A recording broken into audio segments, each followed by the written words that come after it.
संगम नगरी में हादसा हुए तकरीबन 20 से 21 घंटे बीत चुके हैं। पोल संख्या 152 जहां पे ये हादसा हुआ।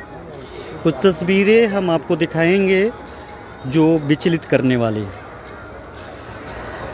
ये तस्वीरें देखिए जहां पे सैकड़ों लोग 20 घंटे पहले यानी रात के 1 से 1:30 बजे के दरमियान यहाँ पे बैठ करके सुबह का इंतज़ार कर रहे थे, या फिर यूं कहें कि ये खुले आसमान के नीचे सुबह का इंतज़ार करने के लिए मजबूर थे, क्योंकि इनके पास ना रहने के लिए जगह था, ना ठहरने के लिए आशियाना।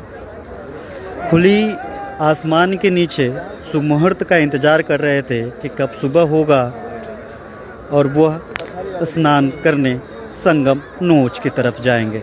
संगम नोच मतलब ये वो स्थान जहाँ पे लोग अभी भी आस्था के संगम में डुबकी लगा रहे हैं। आस्था के संगम में डुबकी लगाने वालों की संख्या कम नहीं हुई, लेकिन सैकड़ों ऐसे परिवार रहे हैं जिनके घरों में अब एक संख्या कम हो गई। मरने वालों की संख्या सरकार ने 30 बताई है, 90 लोगों को घायल बताया, और उन 90 लोगों की अगर हम बात करें तो उन 90 लोगों में 60 लोगों का इलाज अभी चल रहा है, जिसमें से कई ऐसे लोग हैं जिनका हालत बेहद खराब बताई जा रही है। सरकार की माने तो इस दरमियान जिन 30 लोगों की मौत हुई है वो उत्तर प्रदेश, मध्य प्रदेश, कर्नाटका, कई लोग बाहर के भी हैं। भगदड़ जब रही होगी तो किस तरीके के हालात रहे होंगे इससे साफ देखा जा सकता है।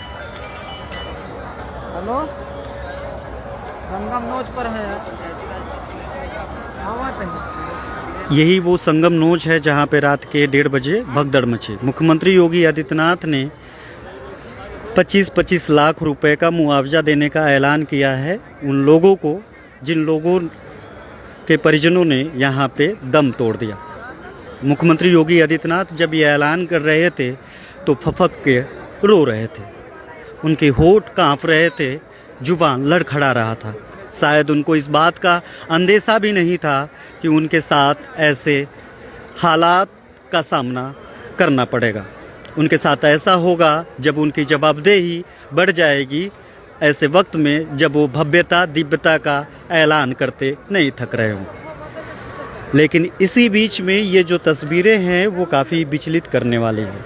ये सैकड़ों लोग अपने कंधे पे रख करके छोटे छोटे बिस्तर, छोटे छोटे बैग, छोटे छोटे ये कपड़े ले करके यहाँ पे शुभ मुहूर्त का इंतज़ार कर रहे थे, और अब एकाएक भगदड़ मचती है, दम तोड़ना शुरू होता है, घायलों का लाशों में तब्दील होना शुरू होता है।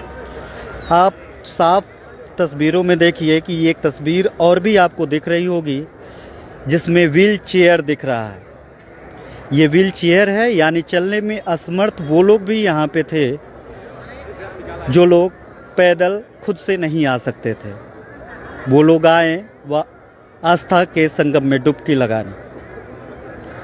उनके पीछे छूटी हुई हैं तो ये सब सारे ढर्रे, सारे उनकी वो उम्मीदें, सारे वो उनके सुरक्षा के लिए, उनके सहूलियत के लिए वो सामान जो अब खाक हो चुकी है, अब वो भी खाक हो चुके हैं। दूसरी तरफ जो श्रद्धालुओं का आवागमन है उनमें कहीं कमी नहीं दिख रही है।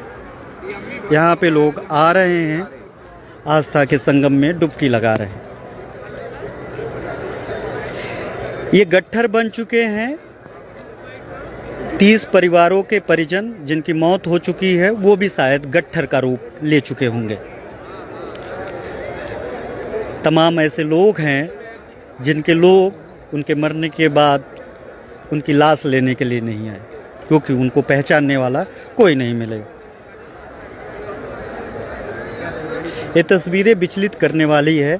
ये जूता चप्पल के साइज इस बात की ताकीद कर रही है कि भगदड़ में भागने वालों की संख्या, पीड़ित होने वालों की संख्या और उनकी उम्र अलग अलग थी। कोई महिला है, कोई पुरुष है। आज जब सरकार की तरफ से मेलाधिकारी और डीआईजी IPS वैभव कृष्णा इस बात जानकारी दे रहे थे, 17 घंटे के बाद जानकारी दे रहे थे, मौतों की पुष्टि कर रहे थे कि आखिरकार मौत कैसे हुई, तो उनके अनुसार, उनके अकॉर्डिंग रात के 1:30 बजे रहे होंगे। 1:30 बजे यहीं पे एक अफवाह फैली कि नागा साधु आ रहे हैं। फिर धीरे से यहाँ पे भीड़ का दबाव बढ़ता है, बैरिकेडिंग टूटती है और लोग एक दूसरे के ऊपर चढ़ करके भागना शुरू कर देते हैं। उस भगदड़ में 30 लोगों की मौत हो जाती है, पूरे 90 लोग घायल होते हैं, जिन 90 लोगों में 30 लोगों की मौत होती है, ये पुलिस कह रही है। इसमें अभी भी पुलिस प्रशासन ने यानी अगर हम बात करें तो मेला प्रशासन ने अभी तक नहीं बताया कि कितने महिला हैं, कितने पुरुष हैं, कितने बच्चे हैं। बस मरने वालों की संख्या बताई जा रही है कि 30 है। कई अलग अलग मीडिया घराने ये भी बता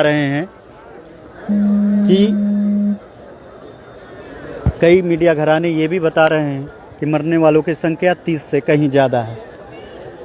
जाहिर बात है कि अभी भी ये बात साफ नहीं हो पाई है कि कितने लोग अभी भी मौत के काल में समा चुके हैं। गला रोध रहा है ये देख करके, ये सोच करके कि आए थे आस्था के संगम में डुबकी लगाने कि वापस आशीर्वाद लेकर के जाएंगे, लेकिन अब वह यहाँ से वापस कभी नहीं पहुँचेंगे तो उनके परिजनों के लिए एक दुखद संदेश लेकर के जाएगा, एक ऐसा दर्द जो उनको ताउम्र नहीं भरने वाला है। ईश्वर, माँ गंगा, संगम, जिस आस्था को लेकर के भी ये लोग यहाँ पे पहुँचे हुए थे, उनको अपने सिर चरणों में स्थान दे, उनको विनम्र श्रद्धांजलि।